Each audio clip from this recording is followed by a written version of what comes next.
Yeah. Well, John, we've done a lot of free agent profiles. We did Scherf last time as a free agent profile. We've done a couple of draft profiles, but we focused more recently on free agency because that's commencing. So the Bengals are now starting to ramp up, their pre-draft visits and obviously going to pro days and all that kind of stuff. So we're going to go with a draft profile. And as we teased at the beginning of the show, this is an offensive lineman that, oh boy, could play multiple spots. Oh, those Bengals, they love these kind of guys. So talk to me, John, who you got for us? Yes, we had a theme this week, Anthony, as we're starting to learn about which players are being brought in or are going to be brought in for top 30 visits for the Bengals. And this will happen over the course of the next few weeks. It will happen all the way up to really like the last week before the draft. And there were a handful of guys, Anthony, that are coming into Cincinnati who are collegiate left tackles, specifically left tackles that have the capability of moving inside the guard. And I know this is going to drive a lot of people insane because this is what this is going to drive you insane. This is what the Bengals did with Jackson Carman in 2021. It's what they did with Cordell Volson in 2022. Fortunately for them, it's what they did with Andrew Whitworth in 2006. Yeah. And that worked out because he started at guard really, and then he moved to left tackle, but not exactly the same thing. The Bengals don't like to draft pure guards for whatever the case may be. Maybe that changes this year, but based off of the names that are coming into town, you have Josh Connerly Jr. out of Oregon, who's a left tackle, who's a pretty good left tackle, I might add. Mm-hmm. Charles Grant is a FCS product, maybe the best FCS product of this entire draft class. An incredible athlete, also left tackle from William & Mary. He's coming in for a top 30 visit, but the one I wanted to look at today for this episode is Aireontay Ersery out of Minnesota, who again is a left tackle. He started for 3 years for Minnesota and 6'6", 330 with 33.5-inch arms. So has obviously the size to move inside into a phone booth. Doesn't have maybe the prototypical length that you would want for a left tackle, but I was curious as to how he held up against not only an elite athlete like Penn State's Abdul Carter, but also some well-coached players for Iowa. I really feel like those two components of about elite athletes, how you are squaring up against them,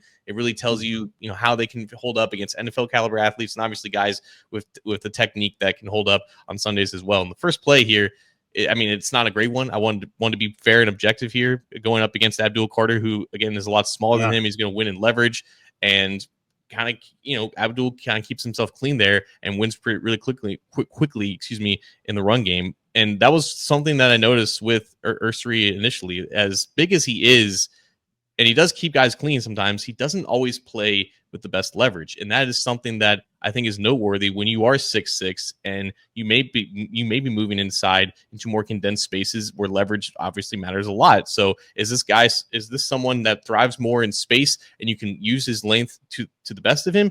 Or is this someone that can potentially move inside and use that natural power that he has? And I think what I did notice, though, Anthony, is that in second level blocking, he is really adept. I think he can get out into space. He can move up, and he can generate a lot of movement against linebackers. He can almost swallow them, really. And he ends up on the ground in a lot of good ways too, where he finishes guys and he doesn't let them get off blocks. Here he is against Abdul Carter, will speed rush to the outside, and I think that's where he likes to win as a pass protector. I think he will try to avoid giving up inside counters by just letting guys try to run the arc around him, because he does have really good foot speed. I will give him that. He's a really good athlete. I think he ran like a 5-second flat 40 at 330 pounds. So I think a really good athlete in space. He's not going to get beat with speed around the edge, which can be an issue for some guys who are a little bit on the bigger side. But again, working up to the second level, identifying the linebacker, getting your hands on him, generating very easy movement. Like, guys will move very easily when he gets your hands on him. But again, sometimes on these drive blocks, when you're trying to look for just movement at the point of attack, not a lot of rolling of the hips a little bit. And I think he wins oftentimes just because he's just bigger than the other guy.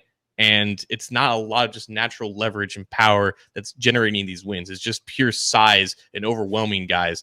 But again, when he gets your hands on you and you're already in a compromising spot, you can obviously, you will be moved. And that was the case on some of these combo blocks, these double teams. And these are the reps that you want to see sometimes when you're moving inside into guard. But this was an important rep too. This was like the last play Minnesota had against Penn State. Penn State was obviously ranked. This was late in the season. They're down by 6, 3rd and 8. It's a got to have it down, right? Minnesota needs a touchdown here to win the game. And one-on-one in pass protection against Abdul Carter, clean win. As clean of a win as you will see against one of the best, arguably the best player in this entire NFL draft class. But great kick slide, patient hands, runs them around the arc. Passing complete. It's Minnesota, is what it is. But a really solid game, I think, from Ersery against Abdul Carter. Again, the best athlete that he played all year, and this is like the pinnacle of his development as a 5-year college player. And these are just a couple plays from Iowa that I'm just going to run here. Again, I snatch and trap was another thing that I noticed here. Snatch and trap is basically locking hands with someone, and then basically disengaging their hands, and then you can just fall over, right? So that was something that he loved to do in pass protection. And against Iowa, like, those guys are obviously well coached, so that was an impressive win. But again, sometimes he just plays straight up, and his back is almost as stiff as a bar. You want him to lower his pad level, to roll his hips into these blocks where he's not just getting hands are high, right? Hands are high, hands are wide. Yeah. These are things that kind of concern me a little bit for someone who may be moving inside. But again, I really like him out in space. I think he can move with the best of them. And look, that's a nice finishing rep, though. Just get out on the ground. So Ersery is an interesting player, Anthony. I think there's a lot to like about someone who can be in his own scheme, who can go up against speed rushers, and who can win cleanly. As someone moving inside the guard, though, I think there's a lot of projection there. I think, obviously, being 330 pounds on paper, someone that can win in a phone booth, but I want to see better leverage. I want to see better natural movement, just generating movement at the point of attack. And I don't know if the hands are quite there yet. I don't know if the pad level's there. I think that would be somewhat of a projection for someone who obviously played only left tackle in college. So if Scott Peters identifies him as someone that can make that move, then obviously there's going to be a lot of trust in that decision. But I see him as someone who can probably survive out of left tackle and being a wide zone or a zone scheme. But if you're going inside into being a guard and a gap scheme, which is what the Bengals run, I think there's a lot of projection there. So you said 5th-year guy, right? And I don't have his birth date in front of me, but he's a bit older, I think. Yeah, that obviously that would kind of point to that. So I guess when you're talking about some of these things, and granted, you look at this and it's paralysis by overanalysis sometimes, but there are some things. Even dopes like me were like, hey, hands are high, and it's sometimes wrapped around instead of an actual get in there type of thing. I guess developmentally, older guy, 5th-year guy, there's still some technique issues that you notice. Where do you see those cleaning up, just even though he is on the older side? Or, and granted, we say older, was he probably 23 years old? He's 23. Like yeah. So do you see that as easily correctable with NFL coaching, or is just this always going to be a flaw to some degree with him?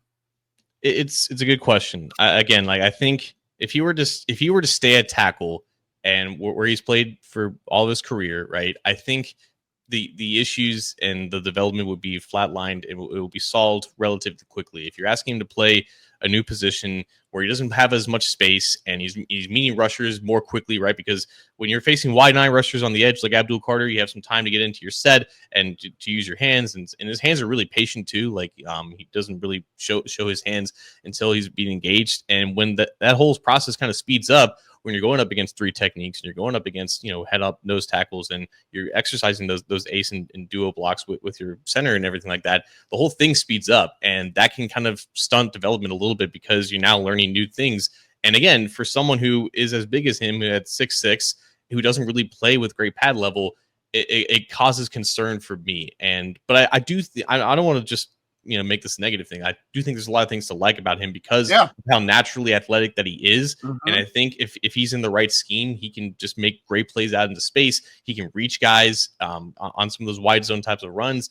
And maybe if he is a guard in that type of scheme, I think that would be interesting. But I don't really see him as like a phone booth type of guy, which in this scheme particularly, I think with the Bengals would want to run. I think that is kind of what more they're looking for. But it is interesting how they are prioritizing athleticism, which is never a bad thing. I just think that there's more power that this guy needs to be able to unlock if he is to make this type of move. And that's something that will need to be prioritized in the early parts of his development if he is coming to Cincinnati to play guard. It's weird to me, and maybe I'm wording this weird, but it feels like, looks like, and I've watched a little bit of him, but this has been obviously, pretty educational and eye-opening.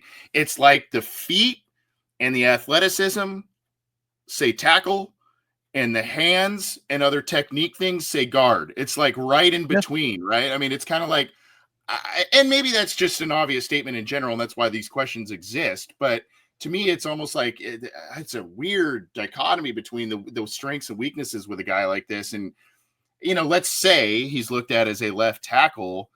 It would be interesting to see where he goes and what the plan is immediately for a guy like this, because, the Bengals are pretty set at tackle for right now, both tackle spots. So, is that a deal like a Whitworth that they did, years ago, where you bring him in and let's use that athleticism at guard. Let's have him, grow there. Let's have him flank Orlando Brown Jr., who's had immense success in the league and, knows how to play as a big dude. Let's have him flank him and learn as a starter and potentially beat out Cordell Volson for that job. And then as the years go by, maybe he is the heir apparent to Orlando Brown. I don't know. Interesting player, though. Very, very interesting player. A lot to like. Some concerns, though, too. Yeah, I know he's from Kansas City, and I know the Chiefs very much need a left tackle, so it would not shock me if he's the 31st overall pick, but that's probably like the highest he would probably go. If he is going to be a Bengal, it would be him falling into the 40s, but someone who's that big, who's played that much, who can move that well, it might be unlikely that he does fall that far. Maybe the Bengals would see that as a value. And like you said, like I don't know if they know if their backup swing tackles on the roster. I don't know if they see Cody Ford as that or if they just see him as guard. Personally, I only see Cody Ford as a guard. I don't think his film was particularly great at tackle, but if he has to play in an emergency, like that would be the plan as of now. But I think that they see that as a roster hole. And in their line of thinking, they're thinking, hey, if we can get someone that can compete to be a starting guard, but also in worst case scenario has experience to tackle, that's just more valuable to them. But I think we're in agreement, man. If they need a guard, just draft a guard, maybe. I don't know. Yeah. Maybe. Just maybe. Crazy idea, right? I mean, yeah. Good God.